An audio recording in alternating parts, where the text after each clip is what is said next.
बोलो जयकारा बोल मेरे श्री गुरु महाराज की जय। सौभाग्यशाली गुरुमुखों, सहारनपुर में एक सेठ एक महात्मा जी के सत्संग में जाता था। जब ये महात्मा जी उसके भले के लिए उसे कोई धन की सेवा के लिए कहते तो वह टाल देता था। लाखों रुपए पास होते हुए भी उसने कभी एक पाई भी सत्कार्य के लिए खर्च नहीं की थी। महात्मा जी के गुरु हरिद्वार में रहते थे। महात्मा जी के बार बार कहने पर भी वह कभी उनके दर्शन करने हरिद्वार नहीं गया। उसके रिश्तेदारों ने भी कहा कि गंगा स्नान कर आओ और श्री गुरु महाराज जी के दर्शन भी कराओ, लेकिन उसने सबकी बात अनसुनी कर दी। गुरुवाणी में वर्णन आया है, मन के मन ही माही रहे, न हरि भजे न तीरथ, सेवे जोड़ी काली गई।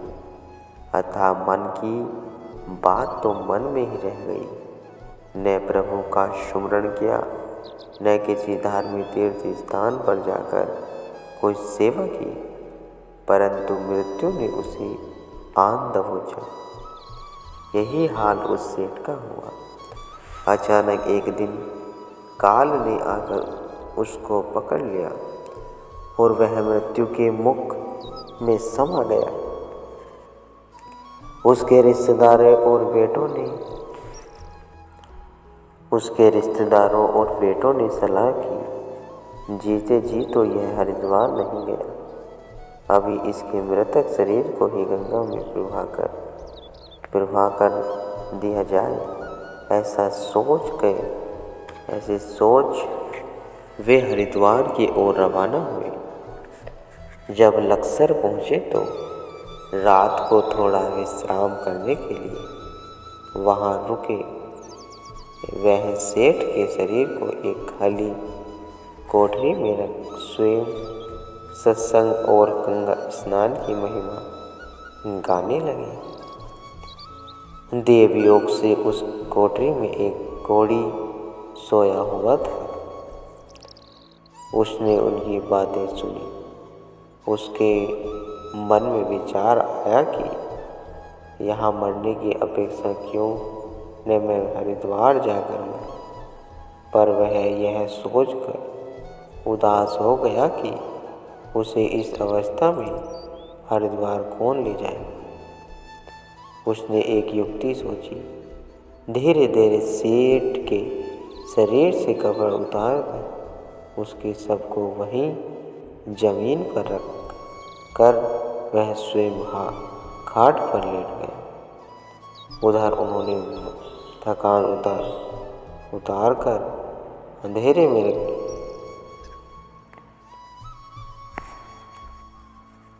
में रखी हुई खाट उठाई और हरिद्वार की ओर चल दिए।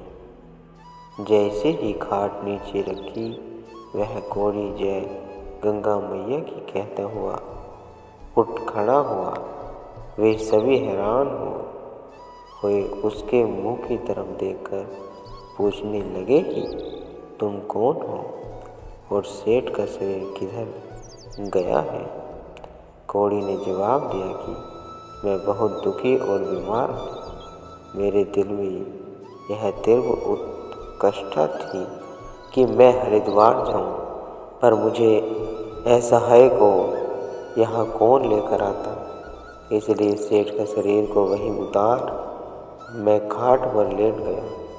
मेरी इस गुस्ताखी के लिए आप मुझे मारे या छोड़ दें, यह आपकी इच्छा है। उन्होंने सोचा कि इसे मारने से हमें क्या हाथ लगेगा। उन्होंने 2 घोड़े किराए पर लेकर 2 नौकरों को दिए और कहा कि आगे वाले घोड़े पर तुम बैठना और पीछे वाले घोड़े पर सेठ के शरीर को रखकर उस घोड़े को रस्से से अपने अपने वाले घोड़े के साथ बांध कर ले आना। दोनों नौकर रवाना हो गए।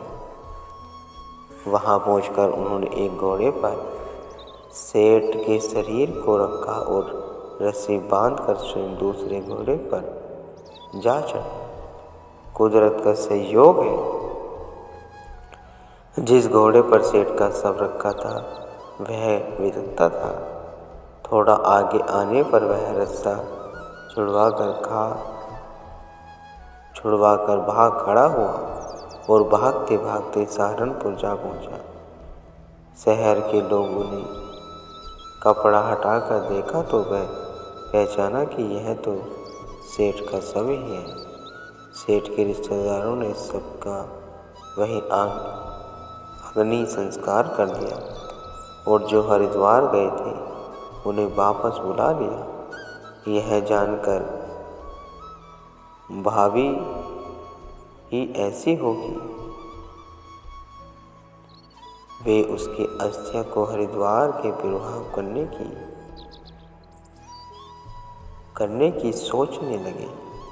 उसकी अस्थिया एकत्र करके एक डिब्बे में डालकर उसमें एक कीमती कपड़ा, एक अंगूठी और चांदी का रुपया रखकर खादी के कपड़े से सिलकर एक बूढ़े ब्राह्मण को सौंप दिया। पूजा वगैरह का सब खर्च देकर उसे कहा कि विधिवत इन अस्थियों को गंगा में प्रवाह कर देना। जैसे ही डिब्बा लेकर ब्राह्मण शहर से बाहर जंगल में आया तो उसे अचानक ख्याल आया कि मुझे जो दक्षिणा मिली है क्यों न उसे घर पर रख आऊं, और यह सोचकर उस डिब्बे को लकड़ियों के एक ढेरे के नीचे रखकर घर चला गया। तभी एक सफाई कर्मचारी लकड़ियां लेने जंगल में आया और उसने उसी ढेर पर जैसे ही कुल्हाड़ा मारा, डिब्बा छन छन करके जमीन पर आ गिरा।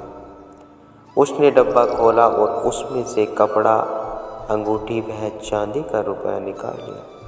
उन अस्थियों को वहीं गिराकर डिब्बा भी घर ले गए। ब्राह्मण घर से वापस आया तो वहाँ डिब्बा न पाकर सोच में पड़ गया। उसने विचार किया कि यदि वह जाकर सच्चाई प्रकट करता हूँ, अवश्य ही उसे उनके क्रोध का सामना करना पड़ेगा। उसने जाकर झूठ ही कह दिया कि वह अस्थियां प्रभाव कर आया है। अभी 2 ही दिन बीते थे कि सफाई कर्मचारी उसे कपड़े की कमीज सिलवाकर उसी सेठ के घर पहनकर सफाई करने के लिए चल गया। सेठ की बहू ने देखते ही कहा कि यह तो हमारा ही कपड़ा है। कर्मचारी ने सब कुछ बता दिया कि कैसे यह कपड़ा व अन्य चीज़ें उसे जंगल से मिली। उससे सब वृत्तांत सुनकर उन्होंने उस बूढ़े ब्राह्मण को बुलाया और उसे झूठे बोलने के लिए डांटने फटकारने लगे। तब ब्राह्मण ने कहा कि आप सोचो तो 10 जवानों से भी हरिद्वार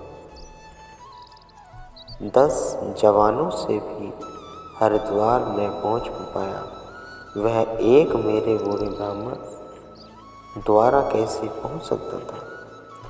सच तो यही है कि प्रत्येक प्राणी विचार न केवल उसके जीवित रहने तक काम करते हैं, अपितु शरीर छोड़ने के बाद भी वे अपना प्रभाव दिखाते हैं।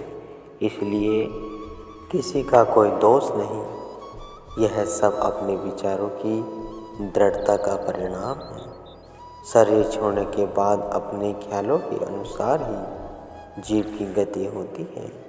भगत त्रिलोचन जी ने कहा है, अंतकाली जो लक्ष्मी सिमरे, ऐसी चिंता माही जे मरे। सरप जोनी वली आउतरे।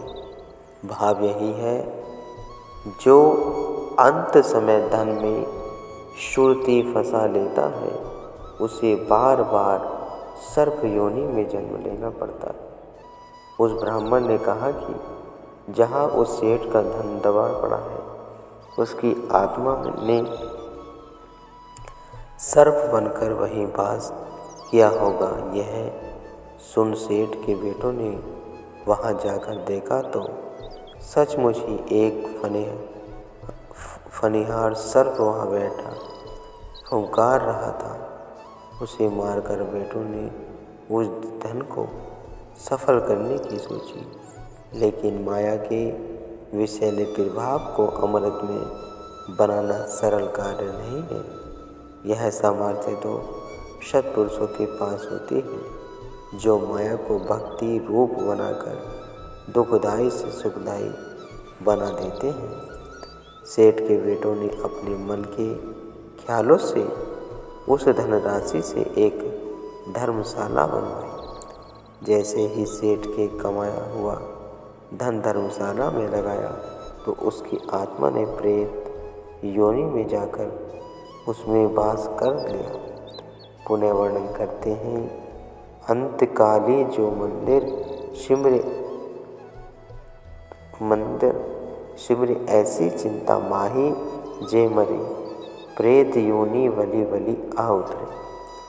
अंत समय जिसकी सुरती अपने घर की ओर चली जाती है तो उसे प्रेत योनि में जन्म लेना पड़ता है। जो भी मुसाफिर उस धर्मशाला में आकर रहता उसे वह प्रेत बहुत तंग करता।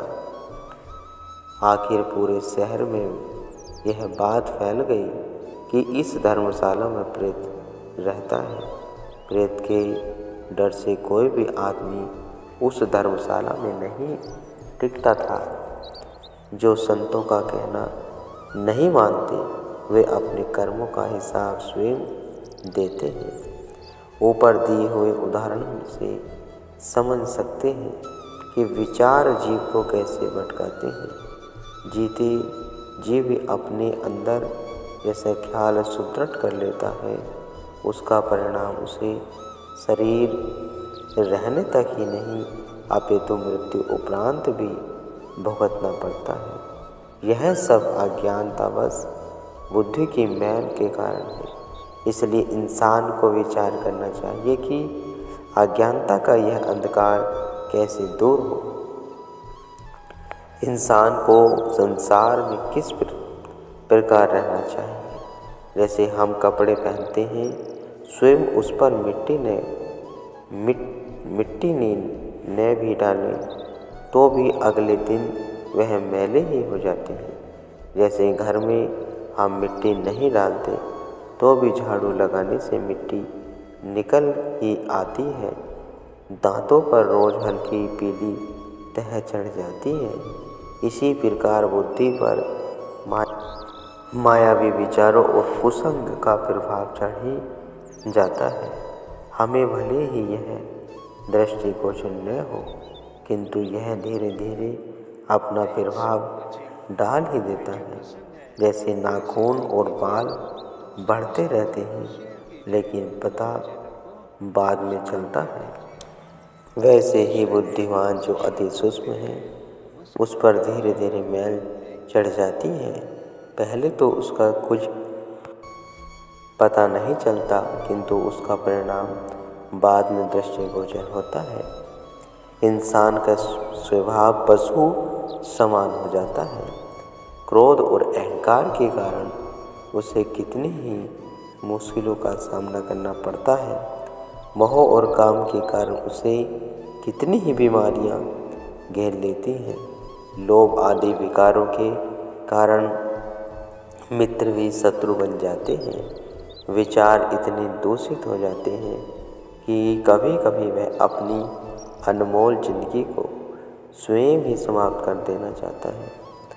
अब प्रश्न यह उठता है कि ऐसे दुख से स्वयं को कैसे बचाएं और अपने मलिन विचारों को दग्ध कर किस प्रकार अंतःकरण को उज्ज्वल एवं शुद्ध बनाएं।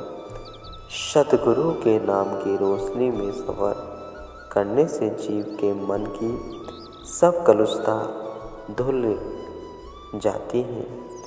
जीवन प्रकाश में बन जाता है। जब जीवन में ज्ञान का प्रकाश हो जाता है तो जीव के विचार स्वतः ही सही हो जाते हैं।